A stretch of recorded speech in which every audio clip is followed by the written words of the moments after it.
back to State of the Nation. We're still focusing on the striking situation in the health and education sectors in the country.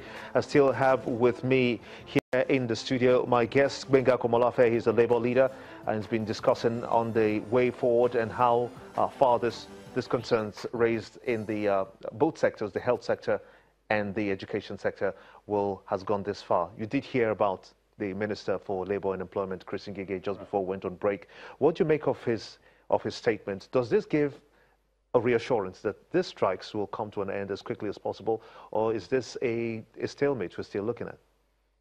Yeah,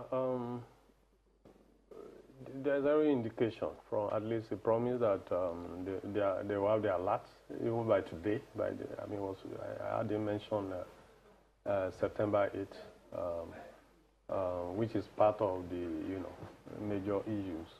So in the short term, in the immediate, we should expect some kind of resolution, But it really, what we have from him, and of course we didn't hear from the other side, what we have from him is really not sufficient to address some of the critical issues beyond issues around salaries and remuneration that have been raised, and that are, that most Nigerians are familiar with. If you use our hospitals, you'll be familiar with those issues, around understaffing, underfunding.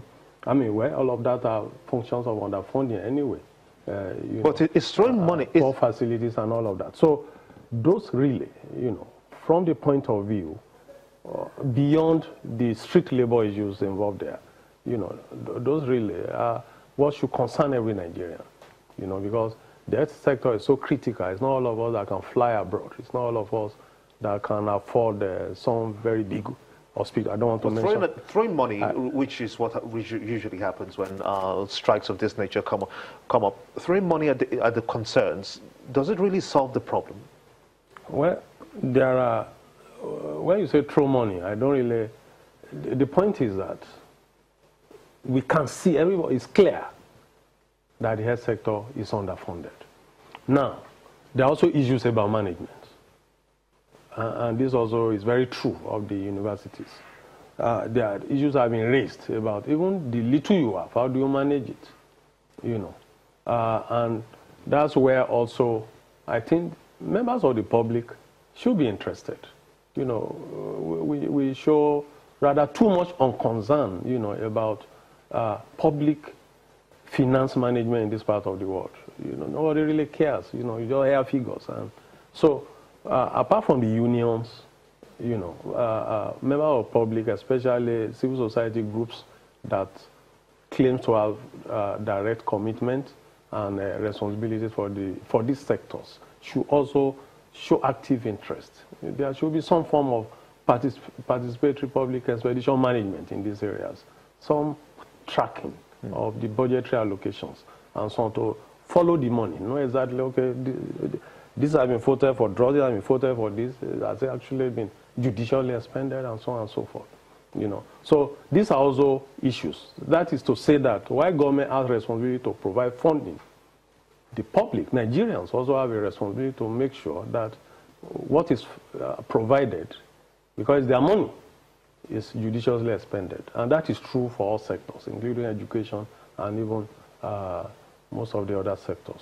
So what do you make of reforming the health sector to begin with? Where do we start if we have to reform that sector?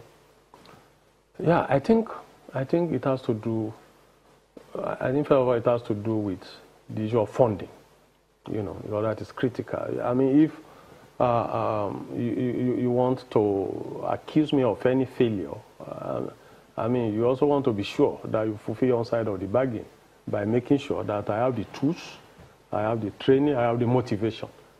That's from the labor side. So if you provide me with all of that and I fail to deliver, then of course you will be justified to take me up. But when you fail in every material particular in all these areas, then it becomes mute. So who do you blame? Of course, like they say in my place, you can't send a child to the farm without giving him the cutlass and the hoe to till. So okay. you don't want him to go to the cutlass and till with his bare hands. So the tools, the equipment, the facilities have to be put right. expanded in a lot of cases. The population is growing, and this facility remains stagnant. Take a state like Lagos. The social study in Lagos is appalling. When you look at the population and the available public utilities in terms of healthcare services, in terms of education, it's horrible, you know. So government definitely have a lot of role to play in terms of funding, but like I've said earlier, there is no reform that's going to be meaningful without all of us also taking active interest in these things. People rush out to other parts of the world for Medicare. Some people put it in place. Some people make it work. And when you look at our own past, it has not always been this bad. Some of our institutions were among the best in the world. The UCH Ibadan was renowned all over Africa, was a referral center from all over Africa for certain type of surgeries. So what happened? Why did it decline? It's possible to get back to that point. Oh, sure. Why not? Because our people did it then, so why not now? So we also have Juhesu and NUAP also threatening to go on strike, and they've given a deadline of September 11. Do you think that this strike will still proceed, or what do you expect? What are your expectations from the government side? Right, yeah, I mean, this is why I would have expected really that the Air Union also should have had some kind of a joint action platform.